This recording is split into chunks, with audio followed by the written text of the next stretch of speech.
ಆಚಿ ಮಸಾಲ. ಎಂತ ಅಡಿಗೆಯ ರುಚಿಯಾಗೋ ರಹಸ್ಯವು 20 ರೂಪಾಯಿ.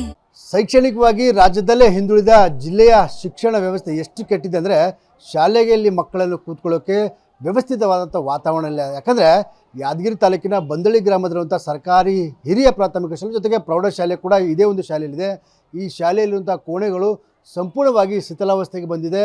ಮಕ್ಕಳು ಅಂಗೈಯಲ್ಲಿ ಜೀವ ಹಿಡ್ಕೊಂಡು ಪಾಠ ಕಲಿಯುವಂಥ ಸ್ಥಿತಿ ಸಹಿತ ಈಗ ನಿರ್ಮಾಣ ಆಗಿರುವಂಥದ್ದು. ಸದ್ಯ ನನಗೆ ಅದೇ ಒಂದು ಶಾಲೆಯ ಕೋಣೆಗಳ ದೃಶ್ಯಗಳು ತೋರಿಸುವಂಥ ಪ್ರಯತ್ನ ಕೂಡ ಮಾಡ್ತೀನಿ. ಈ ಒಂದು ಶಾಲೆ ಏನಿದೆ LKGಯಿಂದ 10ನೇ ತರಗತಿವರೆಗೆ ಇಲ್ಲಿ ಮಕ್ಕಳು ವಿದ್ಯಾಭ್ಯಾಸನ ಮಾಡ್ತಾರೆ. ಸುಮಾರು 538 ಮಕ್ಕಳು ಇಲ್ಲಿ ದಾಖಲಾತಿ ಸಹಿತ ಈಗ ಪಡ್ಕೊಂಡಿರುವಂಥದ್ದು. ಆದರೆ ಎಲ್ಲ ಮಕ್ಕಳು ಸಹಿತ ಇಲ್ಲಿ ಅಂಗೈಯಲ್ಲಿ ಜೀವ ಹಿಡ್ಕೊಂಡು ಪಾಠ ಕಲಿಯುವಂಥ ಸ್ಥಿತಿ ನಿರ್ಮಾಣ ಆಗಿದೆ. ಯಾಕಂದರೆ ಈ ಒಂದು ಶಾಲೆಯಲ್ಲಿ ಸುಮಾರು 11 ಕೋಣೆಗಳಿದ್ದವು. ಅದರಲ್ಲಿ ಸುಮಾರು 5ಕ್ಕೂ ಅಧಿಕ ಕೋಣೆಗಳು ಈಗ ಶಿಥಿಲಾವಸ್ಥೆಗೆ ಬಂದಿರುವಂಥದ್ದು. ಸಾಕಷ್ಟು ಜನ ಶಿಕ್ಷಕರಿದ್ದಾರೆ, ಮಕ್ಕಳು ಸಹಿತ ಶಾಲೆ ತುಂಬ ಮಕ್ಕಳು ಸಹಿತ ಇರುವಂಥದ್ದು. ಆದರೆ ಮಕ್ಕಳಿಗೆ ಕೂತ್ಕೊಳ್ಳೋಕ್ಕೆ ಕೋಣೆಗಳ ವ್ಯವಸ್ಥೆ ಇಲ್ಲ. ಹೀಗಾಗಿ ಈ ಒಂದು ಶಾಲೆಯ ಕೋಣೆಗಳು ಶಿಥಿಲಾವಸ್ಥೆಗೆ ಬಂದಿರುವಂಥದ್ದು. ಜೊತೆಗೆ ಮನೆಯಷ್ಟೇ ಏನು ವಿದ್ಯಾರ್ಥಿಗಳ ಮೇಲೆ ಈ ಒಂದು ಮೇಲ್ಛಾವಣಿ ಕುಸಿದು ಬಿದ್ದಿರೋ ಕಾರಣಕ್ಕಾಗಿ ಮಕ್ಕಳನ್ನು ಈ ಒಂದು ಶಾಲೆಯ ಹೊರಾಂಗಣದಲ್ಲಿ ಕೂರಿಸಿ ಪಾಠ ಮಾಡುವಂಥ ಸ್ಥಿತಿ ನಿರ್ಮಾಣ ಆಗಿರುವಂಥದ್ದು. ನೋಡ್ಬೋದು ದೃಶ್ಯಗಳಲ್ಲಿ ಈ ಒಂದು ಕೋಣೆಯ ಮೇಲ್ಛಾವಣಿ ಯಾವ ರೀತಿ ಇದೆ ಅಂದರೆ ಸಂಪೂರ್ಣವಾಗಿ ಕೈ ಹಾಕಿ ನೋಡಿದರೆ ಸಂಪೂರ್ಣವಾಗಿ ಕುಸಿದು ಸಹಿತ ಈಗ ಬರ್ತಿರುವಂಥದ್ದು. ಇದೇ ರೀತಿ ಸಾಕಷ್ಟು ಮಳೆಗಾಲ ಸಹಿತ ಈಗ ಶುರುವಾಗಿರುವಂಥದ್ದು. ಮಳೆಯಲ್ಲಿ ನೆಂದು ಈ ರೀತಿ ಮೇಲ್ಛಾವಣಿ ಸಂಪೂರ್ಣವಾಗಿ ಕುಸಿದು ಸಹಿತ ಈಗ ಬೀಳ್ತಿರುವಂಥದ್ದು. ಇಲ್ಲಿ ಸಹಿತ ನೋಡುವ ದೃಶ್ಯಗಳಲ್ಲಿ ಇದು ದಿನೇ ಈ ರೀತಿ ಮೇಲ್ಛಾವಣಿ ಕುಸಿದು ಬೀಳ್ತಿದೆ. ಮಕ್ಕಳ ಮೇಲೆ ಮೇಲ್ಛಾವಣಿ ಕುಸಿದು ಬೀಳ್ತಿರೋ ಕಾರಣಕ್ಕಾಗಿ ಸಾಕಷ್ಟು ಹಾನಿ ಕೂಡ ಆಗ್ತಿರುವಂಥದ್ದು. ಈ ರೀತಿಯ ವಾತಾವರಣದಲ್ಲಿ ಮಕ್ಕಳು ಕುಳಿತುಕೊಂಡು ಪಾಠ ಕೇಳುವಂಥ ಸ್ಥಿತಿ ಸಹಿತ ಈಗ ನಿರ್ಮಾಣ ಆಗಿರುವಂಥದ್ದು. ಯಾಕಂದರೆ ಈಗಾಗಲೇ KKRDBಯಿಂದ ಅಕ್ಷರ ಆವಿಷ್ಕಾರ ಯೋಜನೆ ಜಾರಿ ಮಾಡಿದೆ. ಶಿಕ್ಷಣಕ್ಕಾಗಿ ಏನು ಬಜೆಟ್ನಲ್ಲಿ ಸುಮಾರು 25% ಬಜೆಟನ್ನು ಮೀಸಲಿಡಲಾಗುತ್ತೆ. ಮಕ್ಕಳ ಶಿಕ್ಷಣಕ್ಕಾಗಿ ಖರ್ಚು ಮಾಡಬೇಕು, ಶಾಲೆಯಲ್ಲಿರುವಂಥ ಕೋಣೆಗಳ ದುರಸ್ತಿ ಮಾಡಬೇಕು, ಹೊಸ ಶಾಲೆಗಳನ್ನ ಕಟ್ಟಬೇಕಂತೇಳಿ ಏನು ಅನುದಾನವನ್ನು ಮೀಸಲಿಡಲಾಗುತ್ತೆ. ಆದರೆ ಜಿಲ್ಲೆಯ ಶಾಲೆಗಳ ಸ್ಥಿತಿ ಯಾವ ರೀತಿ ಇದೆ ಅಂದರೆ ಮಕ್ಕಳಿಗೆ ಕೂತ್ಕೊಳ್ಳೋಕ್ಕೂ ಸಹಿತ ಆಗದಂಥ ಸ್ಥಿತಿ ನಿರ್ಮಾಣ ಆಗಿದೆ.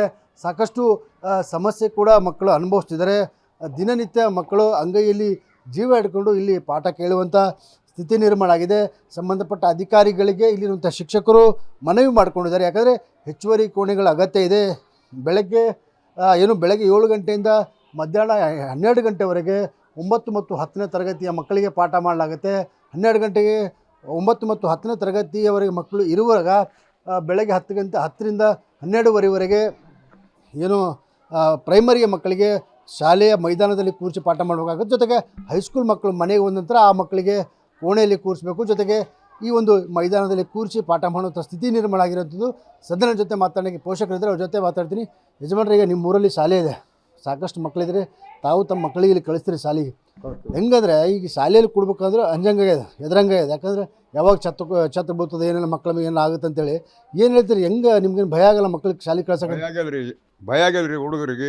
ಯಾವ ಹುಡುಗರ ಮೇಲೆಲ್ಲ ಬಿದ್ದದ, ಹುಡುಗರನ್ನ 2 ಸಲ ದವಾಖಾನಿಗೆ ಹೋಗಿದ್ವಿ, ತೋರಿಸ್ಕೊಂಬಂದಿವಿ. ಈಗೇನು ಆಗಾಗಲೇ ಹುಡುಗರು ಏನಾರ ಹೊರಗೆ ಕುಂತು ಓದ್ತಾವ, ಮಕ್ಕಳು ಬೆಚ್ಚಗಿಲ್ಲ, ಮಳೆಗಾಲ ಶುರುವಾಗ್ಯಾರ. ಮಳೆಗೆ ಕಳಿಸ್ಬೇಕಾರ ಶಾಲೆ ನೋಡಿ ಮಕ್ಕಳು ಕಳ್ಸಮ್ಮ ಬೇಡ ಅಂತ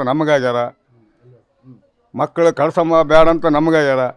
ಮಕ್ಕಳು ಏನದಂದ್ರೆ ಬೆಚ್ಚಗಿರಲಿ, ಶಾಲೆ ಓದಲಿ, ಚಲೋ ಓದಲಿ ಅನ್ನೋ ಲೆಕ್ಕದಾಗ ನಾವಿದ್ರೆ ಈ ಶಾಲೆಗೂ ದುರಸ್ತಿಲ್ಲ. ಅಧಿಕಾರಿದವ್ರು ಒಬ್ಬರನ್ನ ಬಂದು ಶಾಲೆಗೆ ಗಮನಕ್ಕಿಲ್ಲ, ಒಬ್ಬರನ್ನು ನೋಡವಲ್ರು. ಶಾಸಕರು ಬಂದಾರ, ಒಂದನ ನೋಡಿಲ್ಲ, ಶಾಲೆ ಒಳಗೆ ತಿರುಗಾಡಿಲ್ಲ, ನೋಡಿಲ್ಲ. ದಿನ ಬೀಳಾಕೈತದ್ರಿ, ಬೀಳ್ತದ್ರಿ. ಈಗಿನ ನೀವು ನೋಡ್ರಿ ಅಲ್ರಿ, ಜತ್ತ ಯಾ ನಮ್ಮನ ಯಾರ ಒಳಗನ ಅದೇ ನಮ್ಮನ. ಈಗ ಹುಡುಗರು ಏನಾರ ಎಲ್ಲ ಮಕ್ಕಳು ಹೊರಗೆ ಕುಂತಾವ, ಹೊರಗೆ ಕುಂತು ಹೊರ್ಲಾಕೈತಾವ. ಟೀಚರ್ರಾಗಲಿ ಮಕ್ಕಳಾಗಲಿ ಹೊರಗೆ ಇರ್ತಾರ. ಹೈಸ್ಕೂಲ್ ಅದೆಲ್ಲ ರೀ, ಎಲ್ಲ ಮಕ್ಕಳು ಹೊರಗೆ ಇರ್ತಾವ್ರಿ. ಶಾಲೆ ಏನಾರ 10ನೇ ತನಕ ಆಗ್ಯಾರ ನಮ್ಮಲ್ಲಿ. ಇದ್ದದ್ದು 4-5 ಶಾಲೆ ಅವ, 3-4 ಶಾಲೆ ಪೂರ ಬೀಳಕ್ಕಾಗ್ಯಾವ ರೂಮ್ಗಳು. ಮುಂದೆ ಮಕ್ಕಳಿಗೆ ಹೆಂಗೆ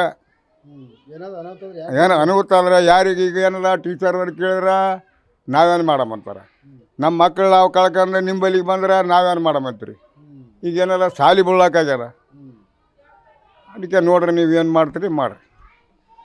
ಇದು ಪೋಷಕರು ಹೇಳುವಂಥ ಮಾತಾಗಿದೆ. ಸುಮಾರು 11 ಕೋಣೆಯಲ್ಲಿ 5ಕ್ಕೂ ಅಧಿಕ ಕೋಣೆಗಳು ದುರಸ್ತಿಗೆ ಬಂದಿರುವಂಥದ್ದು, ಶಿಥಿಲಾವಸ್ಥೆಗೆ ಸಂಪೂರ್ಣವಾಗಿ ಬಂದಿದೆ.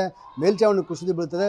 ಕೇವಲ 7 ಕೋಣೆಗಳು ಮಾತ್ರ ಮಕ್ಕಳಿಗೆ ಕೂತ್ಕೊಂಡು ಪಾಠ ಕೇಳೋಕ್ಕೆ ವ್ಯವಸ್ಥೆ ಇರುವಂಥದ್ದು. ಹೀಗಾಗಿ ಹೆಚ್ಚುವರಿ ಕೋಣೆಗಳ ವ್ಯವಸ್ಥೆ ಆಗಬೇಕು. ಹಳೇದಾದ ಶಿಥಿಲಾವಸ್ಥೆಗೆ ಬಂದಂಥ ಕೋಣೆಗಳನ್ನು ಡೆಮೊಲಿಷನ್ ಮಾಡಿ ಹೊಸ ಕೋಣೆ ನಿರ್ಮಾಣ ಮಾಡಬೇಕು. ಜೊತೆಗೆ ಮಕ್ಕಳಿಗೆ ಒಂದು ರೀತಿ ಭಯಮುಕ್ತವಾದ ವಾತಾವರಣ ನಿರ್ಮಾಣ ಆಗಬೇಕು ಅನ್ನೋಂಥ ಮಾತನ್ನು ಪೋಷಕರು ಹೇಳ್ತಿರುವಂಥದ್ದು. ಕ್ಯಾಮ್ರಾಮನ್ ಶಿವಶಂಕರ್ ಜೊತೆ ಅಮೀನ್, TV9 ಯಾದಗಿರಿ.